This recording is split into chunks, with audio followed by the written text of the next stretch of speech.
Boa noite, meus irmãos. A vida cristã, ela é interessante. Ela tem como se fosse uma moeda com dois lados. Nós temos vitórias em Cristo, nós vivemos na dimensão do Espírito, temos muitas alegrias, muitas vitórias para contar, muitos livramentos, mas também temos lutas e dificuldades. Essa semana, a filha da dona Irineia foi assaltada. Levaram todos os seus pertences e ainda tiraram todo o dinheiro que ela tinha no banco, toda a sua reserva. Triste isso. Hoje a gente vê Eduardo aqui, graças a Deus por isso.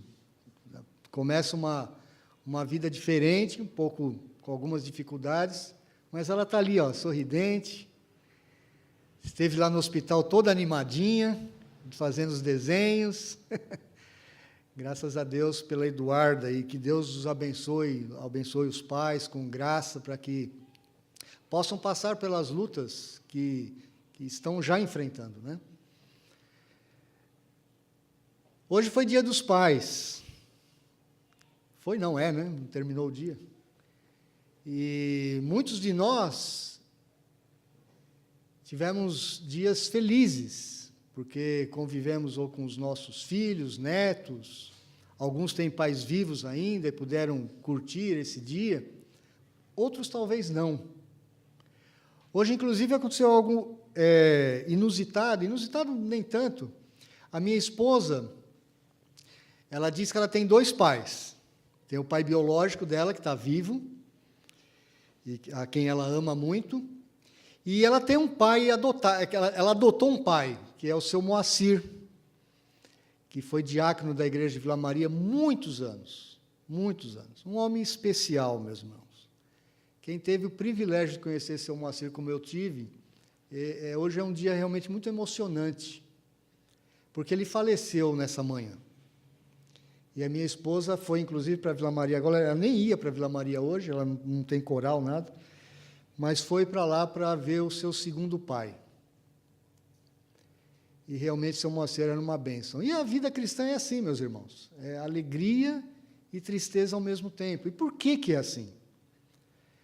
É assim porque nós, como crentes, nós vivemos na era do Espírito. Nós vivemos no reino de Deus. Mas o reino de Deus, ele está ainda, nessa época em que vivemos, em paralelo com o reino do homem, com o reino de Adão, com o velho mundo. Nós, na verdade, vivemos uma vida, não é bem uma vida dupla, porque vida dupla não tem esse sentido, mas uma vida em dois níveis. Nós vivemos as agruras da vida de Adão. Nós herdamos o pecado de Adão e Eva, nós herdamos a maldição sobre a terra, nós herdamos a ira de Deus sobre a humanidade, nós herdamos a rebelião humana, a desobediência e as consequências, as enfermidades,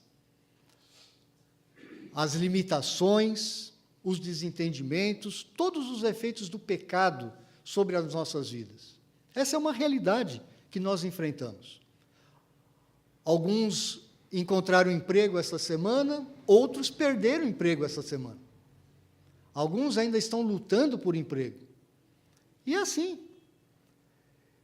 Mas a vida do Espírito, essa ação de Deus na nossa vida, ao nos resgatar deste mundo que está caminhando para a perdição, esse mundo que enfrenta lutas, essa vida do Espírito, ela nos trouxe uma nova alegria, mas, ao mesmo tempo, uma tristeza também, porque quando nós olhamos todas essas coisas ao nosso redor, e nós crentes que já experimentamos as alegrias do Espírito, a vitória do Espírito, ela nos causa uma tristeza espiritual, porque nós vemos o pecado ao nosso redor. Nós vemos nossos queridos indo embora, como o seu Moacir foi hoje. Nós sentimos o drama de algumas famílias da nossa igreja que sofrem por uma enfermidade com um filho, ou um desentendimento, ou um desemprego, ou um filho assaltado. E nós vivemos, então, essa dupla cidadania. Nós somos cidadãos ainda deste mundo, temos os pés neste mundo, não devemos viver com a cabeça só nos céus, nós temos uma realidade a ser enfrentada aqui. Então, nós somos cidadãos desse planeta, nós somos cidadãos dessa sociedade, nós somos cidadãos de Guarulhos, de São Paulo, do Brasil, teremos eleições, tantas coisas importantes que afetam a nossa vida, e não podemos viver isolados deste mundo. Somos cidadãos deste mundo. E, ao mesmo tempo, nós somos cidadãos celestiais. Nós somos cidadãos de uma nova era que virá, de um novo mundo que virá, ou com a ressurreição do Senhor Jesus Cristo, ou quando Ele vier para nos buscar, como levou hoje o seu Moacir, que hoje já vive numa realidade completamente diferente. Então, nós temos que aprender como crentes a viver essas ambiguidades, as tristezas e as alegrias do reino. Eu convido os irmãos a abrirem suas Bíblias em Atos dos Apóstolos, capítulo 19, versos de 1 a 7.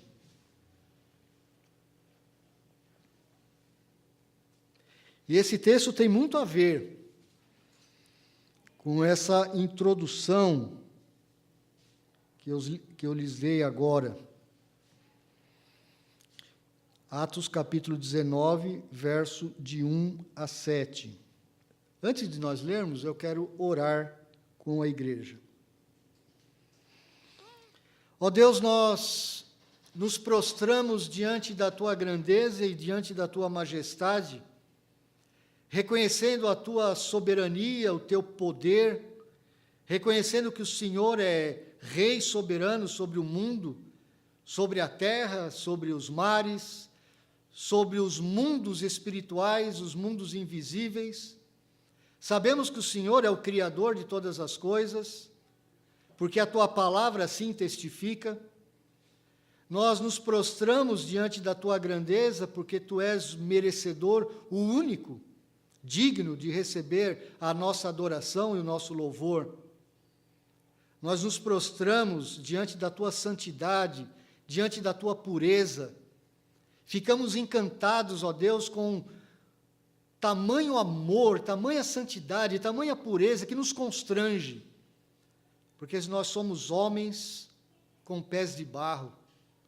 Nós pisamos sobre este chão, nós pisamos sobre esta terra contaminada pelo pecado, nós herdamos o pecado do nosso primeiro pai, Adão, nós desagradamos o Senhor em muitos momentos da nossa vida, nós não nos submetemos ao Teu senhorio, conforme o Senhor gostaria que nós se submetêssemos. Pai, nós nos humilhamos diante da Tua face agora, e nós nos apresentamos diante do Senhor em nome de Jesus Cristo, através da mediação do Teu Filho. E só através dele nós poderíamos chegar à Tua presença. Te louvamos, ó Deus, pelo Teu amor, pela Tua generosidade, pela Tua bondade para conosco. Mas também Te suplicamos, ó Deus, tem misericórdia de nós. Tem misericórdia de nós, pecadores. Ó Deus, aplica pelo poder do Teu Espírito Santo as realidades da Tua salvação nas nossas vidas, nas nossas famílias. Abençoa, Senhor Deus, o Teu povo que aqui se apresenta, o Teu povo que se apresenta e é convocado para Te louvar e para Te adorar, para dizer que o Senhor é o nosso único e soberano Deus, mas também um povo que precisa das Tuas bênçãos, Senhor. Precisamos, ó Deus, conhecer mais o Senhor e a Tua palavra. Precisamos amar mais ao Senhor Jesus Cristo. Precisamos ser cheios do Espírito Santo. Precisamos ter a marca do Espírito nas nossas vidas. Precisamos amar o nosso inimigo. Precisamos compreender a nossa própria realidade neste mundo. Precisamos aprender a viver nessas ambiguidades de uma vida de dupla cidadania. Ó Deus, tem misericórdia do Teu povo, Tem misericórdia das famílias da tua igreja.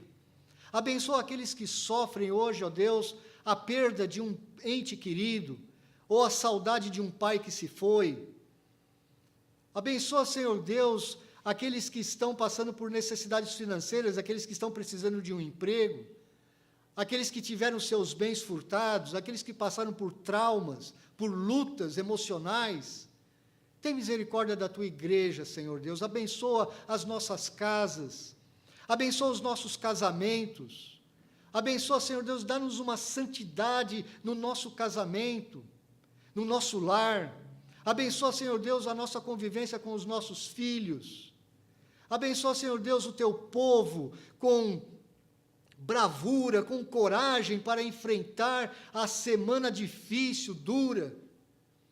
Dá-nos, ó Deus, como nação brasileira, a bênção de termos um governo justo, um governo honesto. Abençoa o teu povo, Senhor Deus, dá sabedoria a cada um de nós. Principalmente nessa hora, Pai. Hora para a qual o Senhor nos convoca. Nós pedimos que o Senhor abra os nossos ouvidos espirituais, os nossos olhos espirituais, o nosso entendimento espiritual, para que a gente compreenda a Tua palavra, para que a gente se dobre diante da Tua vontade, ó Deus. Quebranta o nosso coração. Nós nos alegramos no Senhor pela grande salvação que nós temos em Cristo Jesus. É em nome dele que nós oramos. Amém. Atos capítulo 19, meus irmãos, eu vou ler do verso 1 ao 7. Aconteceu que, estando Apolo em Corinto, Paulo, tendo passado pelas regiões mais altas, chegou a Éfeso e, achando ali alguns discípulos, perguntou-lhes: recebestes porventura o Espírito Santo quando crestes? Ao que lhe responderam: pelo contrário, nem mesmo ouvimos que existe o Espírito Santo. Então Paulo perguntou: em que, pois, fostes batizados? Responderam: no batismo de João. Disse-lhes Paulo: João realizou o batismo de arrependimento, dizendo ao povo que cresce naquele que vinha depois dele, a saber, em Jesus. Eles, tendo ouvido isto, foram batizados em o nome do Senhor Jesus. E impondo-lhes Paulo as mãos, veio sobre eles o Espírito Santo, e tanto falavam em línguas como profetizavam. Eram ao todo uns 12 homens. Meus irmãos, esse é um texto difícil de se pregar, porque ele é um texto com poucas informações e muito mal compreendido. Alguns dentro da igreja evangélica mundial e brasileira em particular, que creem que aqui nós temos uma ordenança ou uma habilitação para que os crentes neotestamentários, os crentes da igreja de Cristo, falem em línguas e profetizem. Nós estamos num ponto no livro de Atos que é importante a gente ver o todo do livro. O livro de Atos é uma narrativa histórica, ele é um livro histórico, é o único livro histórico do Novo Testamento. Só pelo fato dele ser um livro histórico e ser o único do Novo Testamento, já deveria nos dar um pouco mais de preocupação. Por quê? Porque uma narrativa histórica, ela nunca determina exatamente proposições que nós devemos obedecer necessariamente. É um livro que traz princípios. E o livro de Atos, assim como vários livros da Bíblia inteira, ele tem uma estrutura literária muito bem planejada pelo próprio Espírito Santo, que inspirou o autor, no caso aqui Lucas, a escrevê-lo do jeito que escreveu. Eu gostaria de passear um pouco com alguns versículos junto com os irmãos, para que vocês entendam em que contexto que está esse trecho. Aqui nós temos o quarto grupo de pessoas dentro do livro de Atos que recebem uma manifestação do Pentecostes do capítulo 2. Há muitos que pensam assim, olha aqui, olha, o Pentecostes está se repetindo pela quarta vez. Mas não é verdade. Na verdade, você só tem um Pentecostes no livro de Atos. Uma outra coisa que nós precisamos entender: nós estamos num período de transição do Antigo para o Novo Testamento. Eu queria que os irmãos olhassem isso comigo. Por exemplo, no capítulo 2, que nós já pregamos sobre esse texto, nós já vimos esse texto, capítulo 2, você tem a descida do Espírito Santo. Você tem ali o início do Pentecostes. Quando o Espírito Santo ele vem sobre um grupo especial de pessoas, que são judeus da própria Palestina, o judeu mesmo, o judeu da gema, como a gente gosta de chamar. O judeu hebraico, o judeu que falava hebraico, o judeu que tinha o Antigo Testamento, o judeu que frequentava o Templo de Jerusalém. Esse foi o primeiro grupo que recebeu o dom do Espírito Santo, que recebeu uma visitação do Espírito Santo. E tinha que ser mesmo esse grupo, porque o plano de Deus desde o Antigo Testamento era que as bênçãos viriam para Israel e através de Israel chegasse aos gentios, a todas as outras nações. Então, no capítulo 2, nós já passamos por lá, nós testemunhamos o derramamento do Espírito Santo sobre um grupo de pessoas que eram os judeus de Jerusalém, os judeus legítimos, os judeus que habitavam a Palestina, aqueles que tinham as promessas de Deus do Antigo Testamento. Quando nós chegamos no capítulo 8, você vai só passando a Bíblia, passando as folhas, você chega no capítulo 8, os irmãos que passaram por aqui lembram-se disso. Nós temos um outro Pentecostes, na verdade, o mesmo Pentecostes se repetindo, agora sobre um outro grupo de pessoas. Quem são essas pessoas? Os samaritanos, que não eram considerados judeus legítimos. Há uma história antiga, eu não tenho tempo aqui para reproduzi-la toda, mas os samaritanos eram um tipo de judeu que ficou, ao longo do tempo, meio que esquecido, ou abandonado, ou até mesmo desprezado pelos judeus da Judéia, pelos judeus de Jerusalém, pelos judeus do templo. Os samaritanos não eram bem vistos pelos judeus. Eles eram como se fossem judeus de segunda categoria. Mas o Espírito Santo vem sobre os samaritanos também. Para quê? Para mostrar para os judeus da gema, para os judeus religiosos, para os judeus frequentadores do templo, que agora o Espírito Santo está agregando mais pessoas inesperadamente para o seu povo. Aquela promessa do Espírito Santo feita lá no Antigo Testamento, em Ezequiel, em Joel, em Amós, em Isaías, não era só para os judeus. Era para os judeus e era para ser transposta para os gentios, para as outras nações. Então, no capítulo 8, a gente vê o derramamento do Espírito Santo sobre os samaritanos, um outro tipo de judeu, um judeu de segunda linha. Pelo menos era assim considerado pelos judeus de Jerusalém. Quando o Espírito Santo vem sobre os samaritanos, embora eles foram evangelizados pelo evangelista Felipe, eles recebem o Espírito Santo pela mediação de 2 apóstolos de Jerusalém, João e Pedro, que descem até Samaria e impõem as mãos, oram por aquele povo e eles recebem o Espírito Santo. Muito bem. Nós vimos também, no capítulo 10, pela primeira vez, o Pentecostes agora cai sobre gentios. A casa de Cornélio, a família de Cornélio. E a família naquela época não era uma família como nós conhecemos hoje, né? Um pai, uma mãe, 2 ou 3 filhos. Era uma família grande, tinham empregados, tinham agregados. Cornélio era um homem rico, era um homem bem colocado. Então, era uma casa grande, muitas pessoas ali habitavam na casa de Cornélio. E o Pentecostes agora vem sobre a família de Cornélio, vem sobre esse Cornélio. Quem era Cornélio? Ele era um gentio, mas ele era um gentio temente a Deus. Ele frequentava a sinagoga.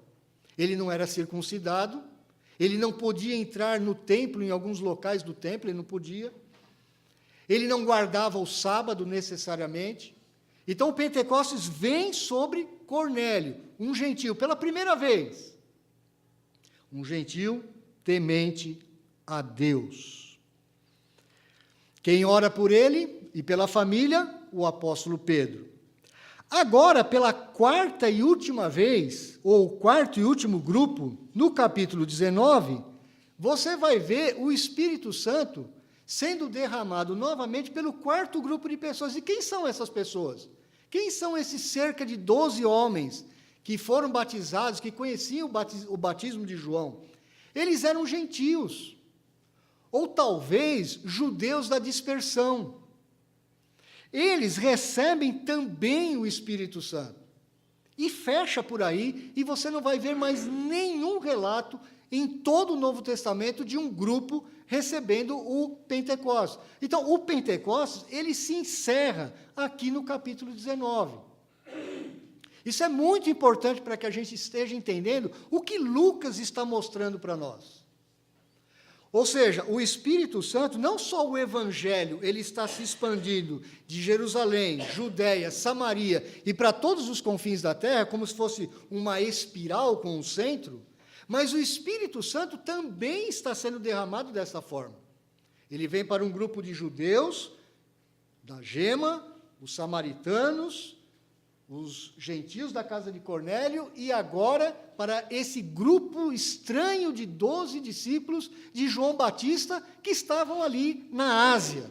Nós estamos aqui na Ásia, nós não estamos mais na Palestina. Estamos muito longe da Palestina, muito longe do templo. Um outro detalhe que eu gostaria de ver com os irmãos, eu quero convidá-los a abrir alguns versículos chaves. Por exemplo, Atos capítulo 6, verso 7. Atos capítulo 6, verso 7. Do capítulo 1 ao capítulo 7, ou melhor ainda, do capítulo 2 ao capítulo 7, você tem o ministério do Senhor Jesus Cristo, ou seja, o Evangelho, indo pela Judéia. É o primeiro momento da Judéia. No capítulo 6, verso 7, diz assim: crescia a palavra de Deus, e em Jerusalém se multiplicava o número dos discípulos, também muitíssimos sacerdotes obedeciam à fé. Esse versículo, ele é chamado uma declaração sumária, uma declaração que resume tudo aquilo que vinha acontecendo até o capítulo 6. Ou seja, quando o Espírito é derramado no capítulo 2, em Jerusalém, sobre aqueles judeus, o Evangelho ele começa a se espalhar, e a marca do Espírito Santo começa a ser uma marca distintiva daqueles crentes. Então, nesse versículo 7 do capítulo 6, que é um momento especial, porque o Evangelho ele começa a passar dali, dos judeus da Gema, dos judeus de Jerusalém, para os judeus da dispersão, para os judeus helenistas, os judeus que falavam grego, os judeus que não eram exatamente aqueles que moravam em Jerusalém. Então, ele faz esse pequeno resumo no verso 7 do capítulo 6. Lucas faz isso propositalmente, meus irmãos. Quando um livro era escrito na Bíblia, embora a gente não pregue o livro todo aqui, toda vez que a gente vem pregar, mas os livros eram normalmente lidos de uma vez só, para as audiências. Eles não eram pregados em pedacinhos como nós fazemos hoje. Então, eles têm a visão do livro como um todo. E é importante para nós entendermos o capítulo 19, se vocês entenderem o livro como um todo, o que Lucas está mostrando aqui ao longo do livro. Nós vamos ter um outro ponto, o outro segundo versículo é em Atos 9:31, por favor. Veja em Atos capítulo 9, verso 31.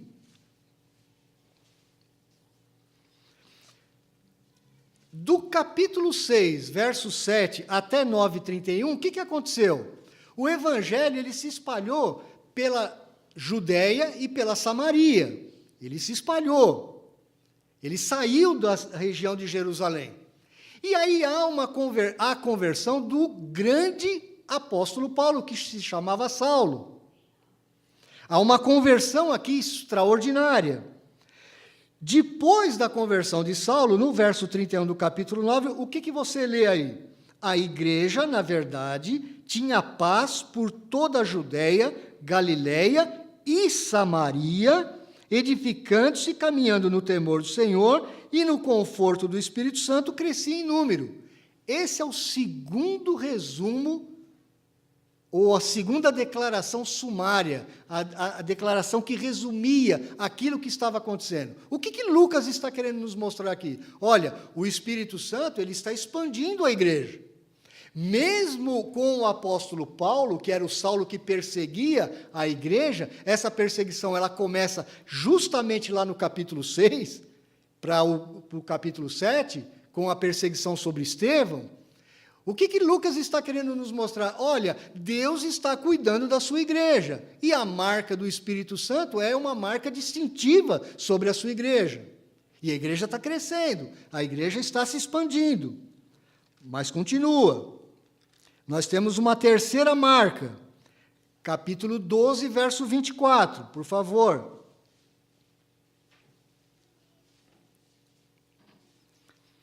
O capítulo 12, ele menciona, é a última vez que ele menciona Pedro.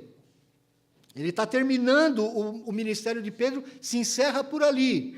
Nós tivemos no capítulo 10 o quê? O que nós tivemos logo em seguida ao 9:31? A conversão de Cornélio e a sua casa, o derramamento do Espírito sobre, agora, gentios. Cornélio era um representante dos gentios tementes a Deus, mas o Espírito Santo, então, é derramado sobre eles. No capítulo 12, verso 24, diz assim: entretanto, a palavra do Senhor crescia e se multiplicava. Por que isso? Porque havia uma perseguição ali também. Você tinha uma perseguição de Herodes. Herodes perseguiu Pedro. Mas o que acontece no final do capítulo 12? Herodes morre. Morre fulminado pelo próprio Deus. Então, o que o Espírito Santo está mostrando para nós hoje, através de Lucas? A igreja se expande, o Senhor Jesus está cuidando da sua igreja, a sua igreja está se expandindo, o Espírito Santo está marcando pessoas, ele está batizando a sua igreja, e a partir do capítulo 13, o que nós começamos aqui, meus irmãos? As grandes viagens missionárias, a primeira viagem missionária, no capítulo 13. Então, pontos de destaque no livro, para você entender a progressão, o que está acontecendo ao longo do livro todo. Mas nós temos mais uma declaração sumária. Essa quarta declaração sumária está no capítulo 16, verso 5. E eu convido para você dar uma olhadinha ali também. Paulo está prestes a ir para a sua segunda viagem missionária. Então, agora, ele deixa aquela região da Ásia Menor e ele vai entrar na Europa, que não era na época chamada Europa, mas ele vai entrar na Europa, ele vai entrar na Macedônia, ele vai entrar na Caia. E aí, no verso 5 do capítulo 16, o que diz? Assim, as igrejas eram fortalecidas na fé e dia a dia aumentavam em número. Mais uma declaração sumária. Mais um ponto de destaque de Lucas.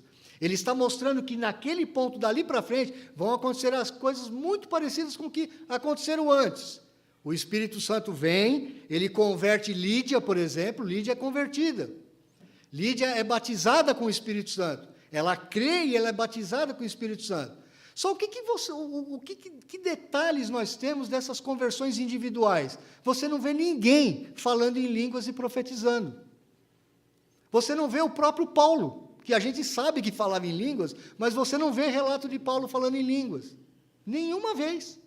Você vê Lídia recebendo o Espírito Santo pela fé, e ela também não fala em línguas. Você não vê nenhum caso de pessoas individualmente falando em línguas e profetizando. Você não vê isso acontecendo. É sempre para grupos de pessoas. Muito bem. E aí nós vamos ver a quinta declaração sumária. Outro ponto de destaque. Está no capítulo 19, verso 20, na página que você estava com a Bíblia aberta desde o início. Por favor, abra lá, 19 e 20.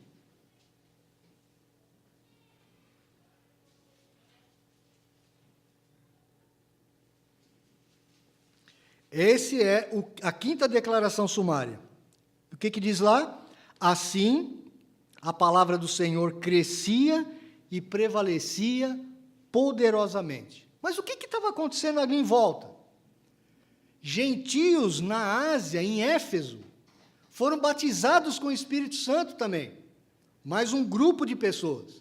Então você vê que o Pentecostes, ele não vem para uma única pessoa.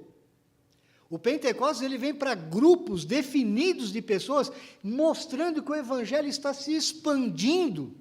Ele está saindo de Jerusalém, ele está alcançando cada vez pessoas mais diferentes do que aquelas iniciais em Jerusalém. O que o Espírito Santo está nos mostrando aqui, meus irmãos? Que a marca do verdadeiro crente é o Espírito Santo. O crente não pode ser confundido com um religioso tão somente. O que o trecho de verso 1 ao verso 7 do capítulo 19 nos mostra? Acompanhe comigo. Apolo agora está em Corinto. Você lembra do domingo passado? Onde que estava Apolo? Ele estava em Éfeso. O grande Apolo, aquele grande homem que conhecia o Evangelho, que conhecia alguma coisa a respeito de Jesus, através de João Batista, o grande profeta do Antigo Testamento, o último grande profeta do Antigo Testamento, Apolo o conhecia. Ele era poderoso nas Escrituras, ele era fervoroso de espírito. E, embora ele não conhecesse tudo a respeito do Senhor Jesus Cristo, então Priscila e Áquila, aquele casal precioso que eram cooperadores de Paulo em Éfeso e em Corinto, eles chamaram Apolo e explicaram melhor o Evangelho para Apolo, e Apolo tinha um ministério extraordinário, ele era poderoso, ele mostrava que Jesus era o Cristo. Isso nós vimos no domingo à noite passado. Esse Apolo, ele não foi batizado novamente, ele tinha sido batizado no batismo de João. Nós não sabemos se ele tinha sido batizado por João Batista quando João Batista ainda era vivo, ou se ele foi batizado, talvez em Alexandria, por algum discípulo de João Batista. Mas o Apolo, ele era um homem que tinha a marca do Espírito Santo na vida dele. Ele era um verdadeiro crente. Tanto é que ele pregava nas sinagogas, ele convencia os judeus que Jesus era o Messias, muitos se convertiam, muitos foram abençoados, inclusive a igreja de Corinto. Porque Apolo, ele queria ir para Corinto, você lembra?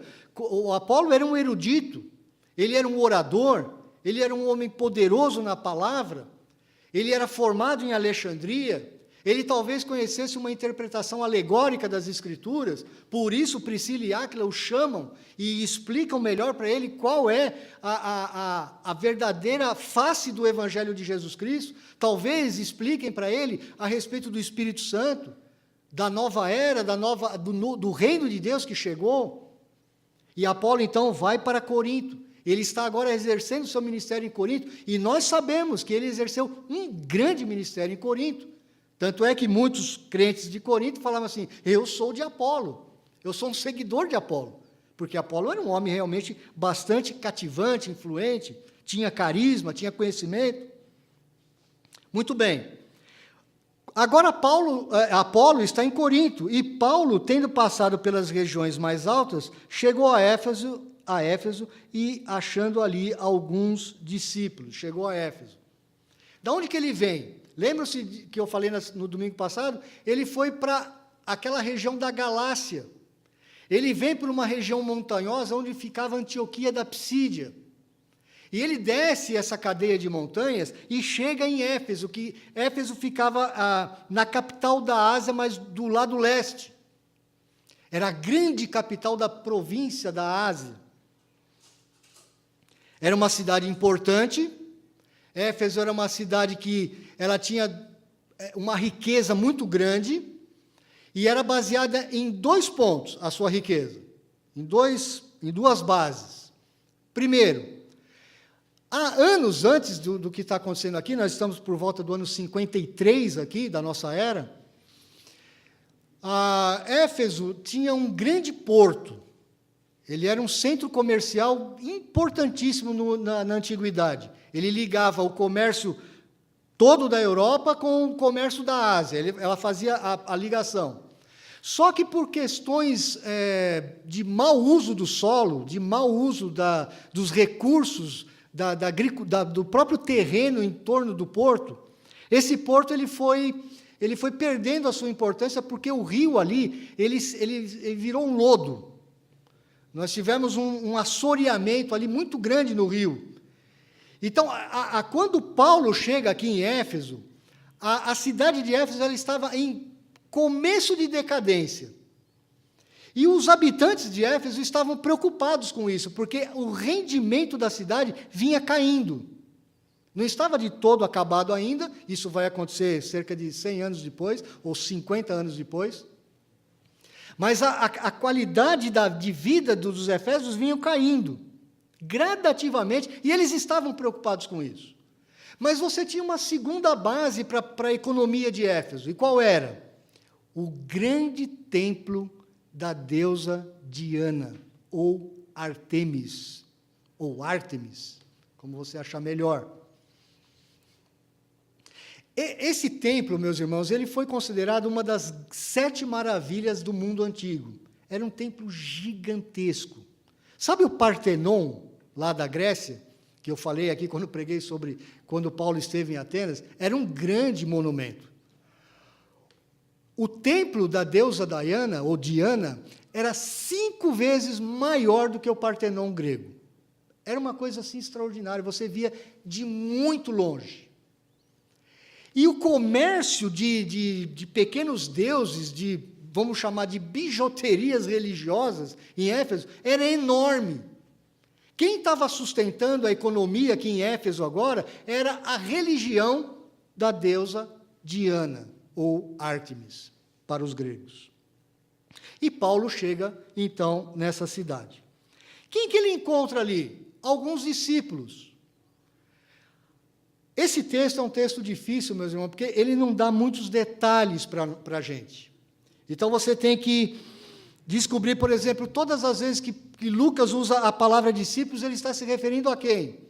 A princípio, Paulo, ele encontrou esses cerca de 12 homens, a gente não sabe nem se são 12 mesmo, podiam ser 11, podiam ser 13, ele os considera discípulos de Cristo. À primeira vista, Paulo os considera discípulos. Nós não sabemos ali, talvez Lucas pudesse estar dizendo discípulos de João Batista. Aparentemente eram crentes. E Paulo perguntou para eles: vocês receberam, porventura, o Espírito Santo quando crestes? Por que Paulo faz essa pergunta? Porque na cabeça de Paulo, quando uma pessoa cria no Senhor Jesus Cristo, quando uma pessoa realmente sabia do Evangelho, ela conhecia o Evangelho, ela demonstrava fé no próprio Senhor Jesus Cristo, ela recebia o Espírito Santo. Então, o que Paulo está querendo nos dizer aqui? E ele mesmo acreditava, ele cria firmemente, que as pessoas, os crentes, recebiam o Espírito Santo quando criam, quando verdadeiramente criam no Evangelho. A resposta que aqueles discípulos, que aqueles 12 homens, respondem para Paulo é muito estranha, porque eles dizem assim, ao que lhe responderam, na segunda parte do verso 2, pelo contrário, nem mesmo ouvimos que existe o Espírito Santo. E aí você começa a fazer várias perguntas para o texto. Mas espera um pouquinho. Se esses camaradas eram discípulos de João Batista, como a gente vai ver logo em seguida, eles conheciam o batismo de João, como que eles nunca ouviram falar no Espírito Santo? Nós lemos o texto na nossa liturgia, você procurar em João capítulo 3, e você procurar em outros trechos do Novo Testamento, você vai ver, João falava do Espírito Santo. João falava assim, olha, eu batizo com água, mas está no meio de vós quem é maior do que eu, e ele vos batizará com o Espírito Santo e com fogo. E muitos hoje acham assim, olha, o fogo, a promessa de João Batista do fogo, é o fogo pentecostal, é o fogo do Espírito Santo. um entendimento totalmente errado das Escrituras. Porque quando a Bíblia fala em fogo, ela está falando de juízo. Ela está falando do dia do Senhor, quando o Senhor vier e trazer juízo sobre a terra, destruição.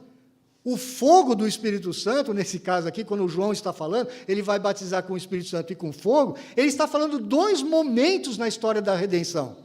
Ele está falando quando começa a igreja, com o início do Espírito Santo, quando o Espírito Santo começa a marcar os crentes com uma nova vida espiritual, e o juízo que virá depois. O juízo que vai terminar esta era. Tanto é que, vocês se lembram quando João Batista, quando ele está preso, ele pergunta para os discípulos, para alguns discípulos que foram visitá-lo, escuta, pergunta lá para Jesus se ele realmente é o Messias que a gente estava esperando, ou a gente tem que esperar algum outro. Por que ele fez essa pergunta? Porque para a concepção judaica, o batismo com o Espírito Santo e o juízo, eles teriam que acontecer ao mesmo tempo, no mesmo momento. E eles sabiam que o Espírito Santo estava vindo. Mas e cadê o juízo? Não tinha juízo. Israel continuava cativa. Israel continuava no cativeiro. Israel continuava longe da sua terra, não tinha domínio sobre a sua terra. E cadê o juízo sobre as nações? E cadê o juízo de Deus sobre as nações ímpias? Não tinha acontecido. Por isso a pergunta, o Senhor é aquele mesmo ou a gente tem que esperar algum outro? Ele ficou em dúvida se Jesus realmente era o Messias. E quando Jesus responde, ou manda os seus discípulos responderem a João Batista, fala assim, fala lá para o João que o que está acontecendo? Aos pobres é pregado o Evangelho, os cegos estão vendo, os coxos estão sendo curados. O que ele está mostrando ali? Uma parte daquilo que viria a acontecer e já estava acontecendo. Só que Jesus não responde à segunda parte das profecias. E qual era a segunda parte das profecias? Os juízos que viriam a seguir, como o próprio livro de Joel nos mostra no capítulo 2. O que isso significava? O juízo vai vir depois da época da igreja, da época que nós vivemos. Nós aguardamos o juízo que virá. Mas o juízo não deveria ter vindo ali no momento de Jesus, porque, inclusive, o Espírito Santo teria que vir.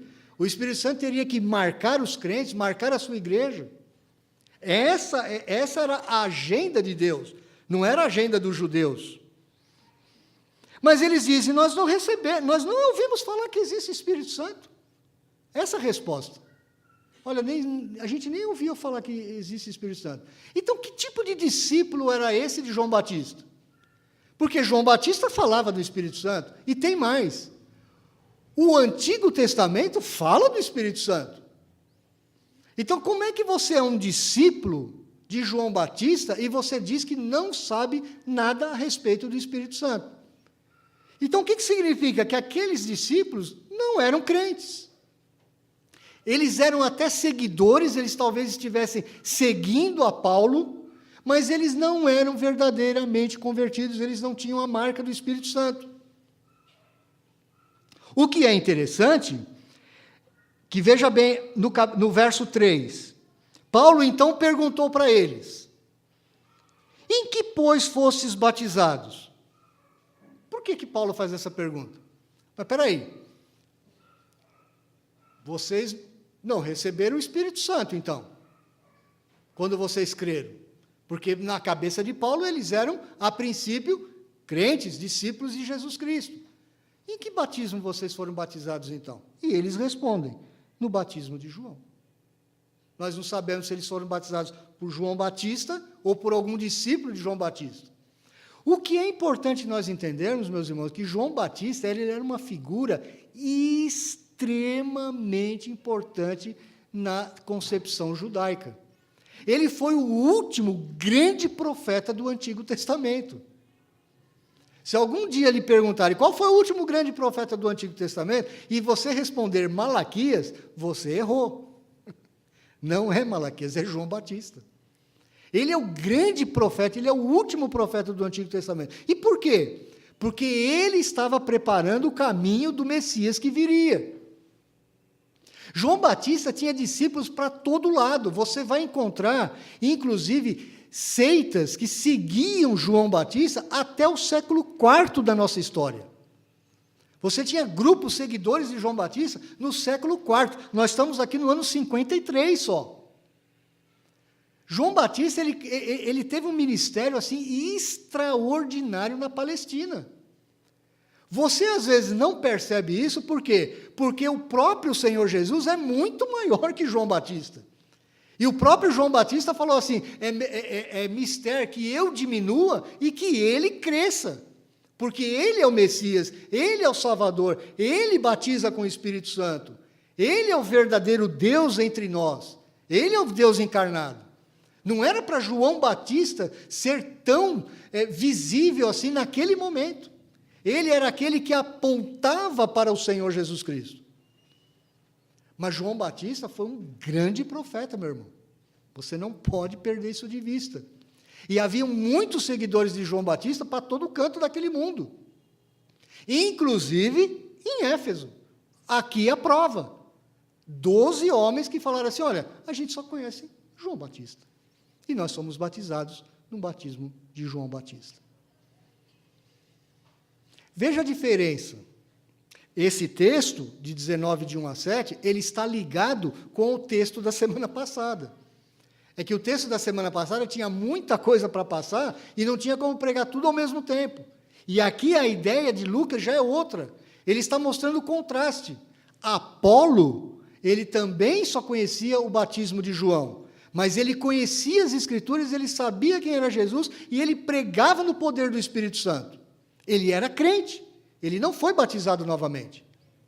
Esses 12, Paulo está tendo um diálogo com eles para saber exatamente qual era a marca distintiva na vida daqueles homens. Será que eles eram crentes mesmo? Será que eles tinham a marca do Espírito na vida deles? Eles responderam, no batismo de João. A única coisa que a gente conhece. Veja o que Paulo diz no verso 4. Então Paulo disse-lhes, olha, João realizou o batismo de arrependimento, dizendo ao povo que cresce naquele que vinha depois dele, a saber, em Jesus. Paulo está explicando para aqueles homens o seguinte, o batismo com o qual vocês foram batizados era um batismo de arrependimento que apontava para aquele que viria, para Jesus. Então, aqueles homens precisavam saber exatamente que tipo de batismo que eles foram batizados. Eles não sabiam. Eles não tinham consciência de que eles não faziam parte da verdadeira igreja do Senhor Jesus Cristo. Eles não tinham a marca do Espírito Santo. Eles não tinham vida no Espírito Santo, diferentemente de Apolo. Por isso, se desenrola a história da seguinte forma. No verso 5 diz, eles, tendo ouvido isto, foram batizados em o nome do Senhor Jesus Cristo. Então, Paulo, ou talvez algum assessor de Paulo que estava ali, nós sabemos que Timóteo e Erasto era uma dupla que estava ali agora com Paulo, eles já tinham vindo de outros lugares nos quais eles tinham ficado para trás, eles estavam ali com Paulo, eles batizaram aqueles homens foram batizados. Eles foram batizados agora em nome do Senhor Jesus Cristo. E o que acontece em seguida, meus irmãos? Impondo-lhes Paulo as mãos, veja, meu irmão, toda vez que você tem uma manifestação do Pentecostes no livro de Atos, você tem sempre um apóstolo impondo as mãos sobre um grupo de pessoas.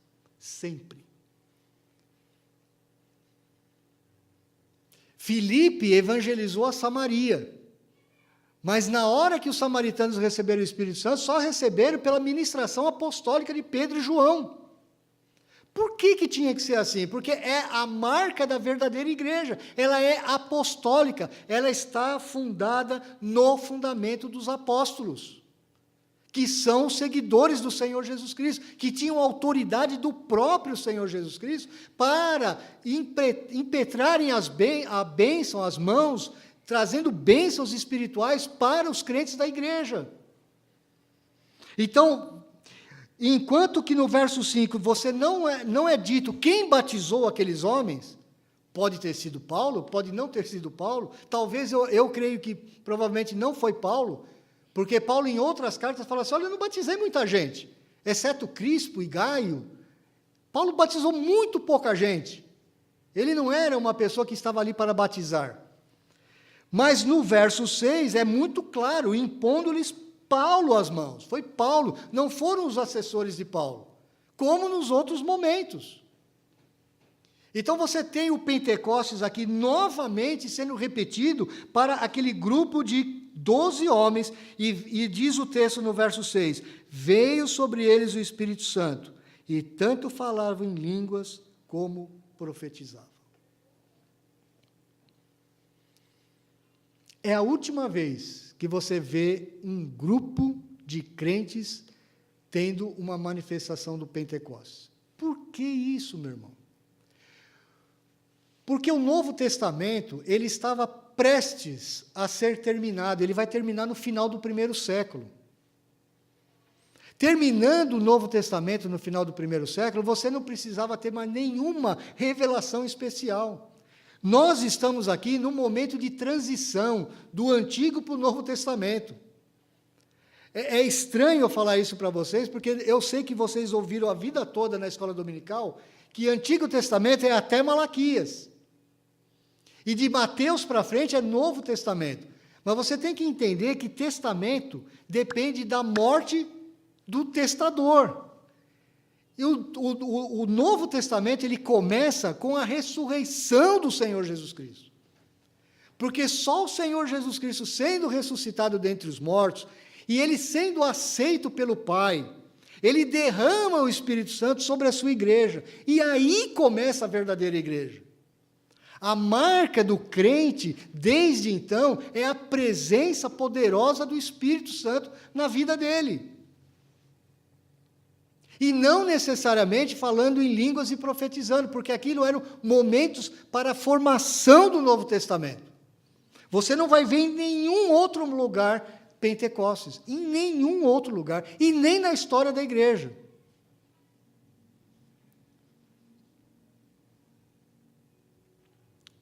Meu irmão, toda essa história, todo esse entendimento do livro de Atos, para você refletir numa coisa muito importante. Muito importante. Você tem a marca do Espírito Santo na sua vida? Você creu realmente no Senhor Jesus Cristo? Você é do Senhor Jesus Cristo? Você recebeu o Espírito Santo quando você creu? Você tem convicção disso? Como é que a gente sabe, hoje? Através do fruto do Espírito Santo. Não é porque você, talvez, um dia falou em línguas ou profetizou. Não é. Muito pelo contrário. O próprio Novo Testamento nos diz que o Senhor Jesus Cristo, quando na sua vinda, no dia do juízo, muitos dirão assim, mas nós falamos em línguas, nós expulsamos demônios, nós profetizamos em teu nome. E o que ele diz? Aparte-se de mim, nunca vos conheci.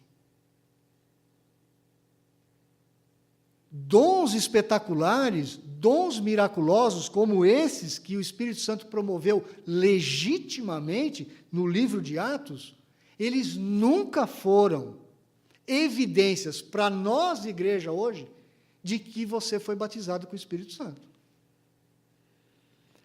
A única evidência que nós temos hoje é o fruto do Espírito Santo: amor, alegria, paz, longanimidade, bondade, fidelidade, mansidão, domínio próprio. Como que você enfrenta as lutas da sua vida, meu irmão? Como?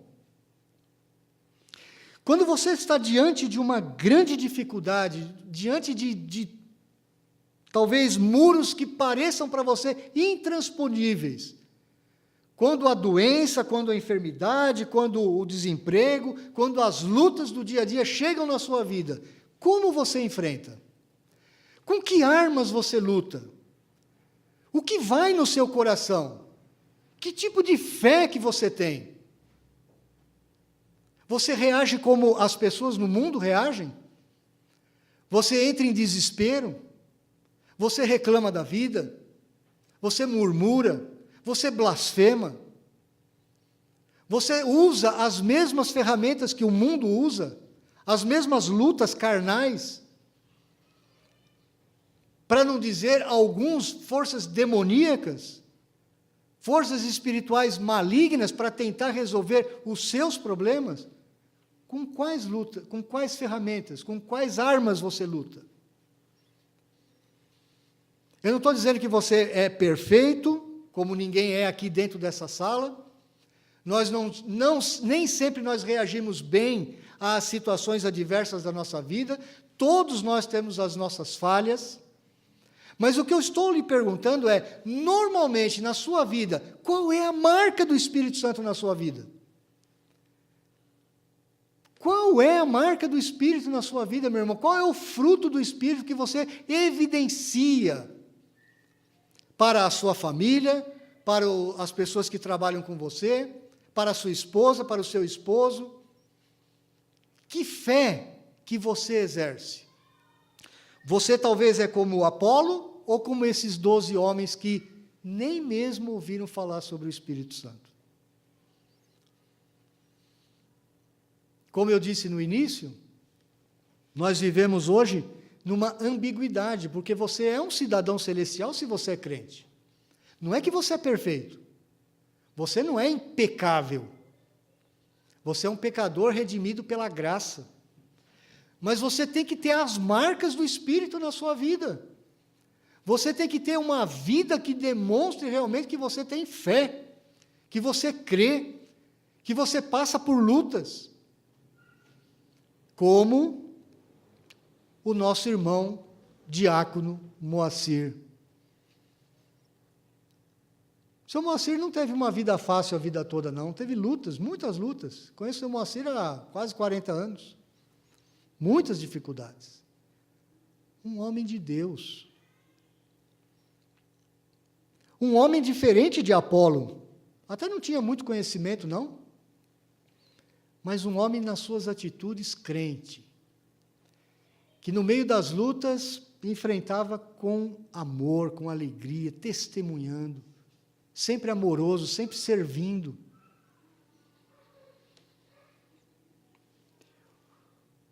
Lucas está nos mostrando aqui, ó, meus irmãos, algo muito sério, muito sério. Aqueles 12 homens não eram crentes. Eles não eram cristãos. Eles não tinham a marca do Espírito, diferente de Apolo. Mas diz o texto que eles foram batizados em o nome do Senhor Jesus Cristo, receberam o dom do Espírito, até para mostrar que homens tão distantes, homens tão longe da Palestina, poderiam receber o batismo do Espírito Santo. O último versículo, ele é enigmático. Lucas, ele trabalha muito bem com números. Muito bem com números. Ele diz assim, eram todo uns 12 homens. E o texto grego, ele tem o mesmo significado. Ele não dá um número exato. Olha, mais ou menos 12. Por que ele não falou mais ou menos 11? Por que ele não falou mais ou menos 13? Talvez, nós não temos certeza absoluta disso, porque o texto não nos dá margem para ter certeza disso. Talvez o que Lucas está aqui nos mostrando é que aqueles homens seriam talvez um fundamento da igreja que nascia na grande cidade de Éfeso, a capital da província da Ásia, a grande cidade da onde Paulo, daqui para frente, vai ter grandes lutas espirituais. Você vai ver o ministério de Paulo, do verso 8 até o verso 12. Depois você vai ver uma luta de Paulo do capítulo 13 até o capítulo 20. Até ele estar caminhando decididamente para ir para Jerusalém. Lucas está nos mostrando, meus irmãos, a marca do Espírito Santo. É a marca do verdadeiro crente. Um crente do século 21, ele precisa conhecer a respeito do Espírito Santo. Ele precisa ter o fruto do Espírito Santo. Ele precisa ter convicção de que ele realmente foi batizado com o Espírito Santo. E você é batizado no Espírito Santo quando você crê verdadeiramente no Senhor Jesus Cristo. Quando você confia verdadeiramente no Senhor Jesus Cristo. Não é religião. Você pode ser seguidor de João Batista, e ele era um grande homem, um grande profeta, o maior profeta do Antigo Testamento. Você pode ser um seguidor do maior profeta que já existiu. Sabe o que o Senhor Jesus falou de João? Entre os nascidos de mulher, não há ninguém maior do que João Batista. Ele não falou isso de mais ninguém. Ninguém. Ninguém. Absolutamente ninguém. O Senhor Jesus Cristo disse: entre os nascidos de homem, não há ninguém maior do que João Batista. Você pode chegar e falar assim para mim: Pedro, eu sou um grande seguidor de João Batista. Ele foi o maior homem que já existiu sobre a face da terra. O próprio Jesus diz isso. Você está perdido. Você não é um cristão. Não é. Se você não tiver a marca do Espírito, meu irmão, que é a marca do verdadeiro crente, da verdadeira igreja de Cristo, você não é crente. Você precisa ter o Espírito Santo. Oremos.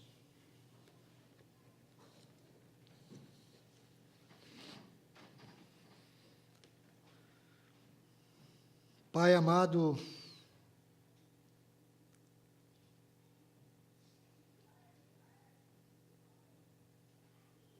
nós precisamos muito do Teu Espírito, ó Deus. Precisamos que o Teu Espírito nos santifique, que o Teu Espírito nos limpe, nos lave completamente da nossa iniquidade, que o Teu Espírito opere poderosamente nas nossas vidas, cria em nós, ó Deus, uma paixão por Jesus Cristo, um amor por Jesus Cristo. Nós precisamos, ó Deus, amar o Senhor Jesus Cristo sobre todas as coisas e refletir o fruto do Espírito.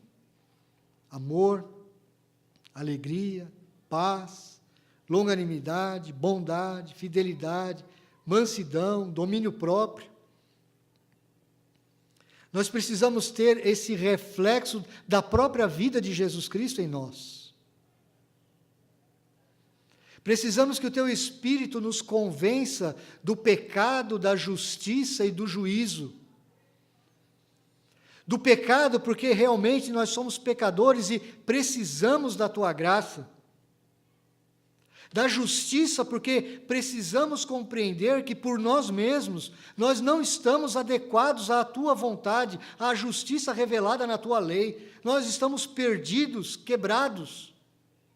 E do juízo, porque o Senhor vai vir julgar a terra, o Senhor vai vir julgar este mundo, o Senhor está com a espada desembainhada, o Senhor vai trazer juízo sobre a terra. Nós precisamos estar sendo convencidos pelo Teu Espírito destas realidades, ó Deus. Nós precisamos ter uma vida marcada pelo Espírito do Senhor. Deus, tem misericórdia dos meus ouvintes, assim como o Senhor tem a misericórdia da minha própria vida, ó Deus.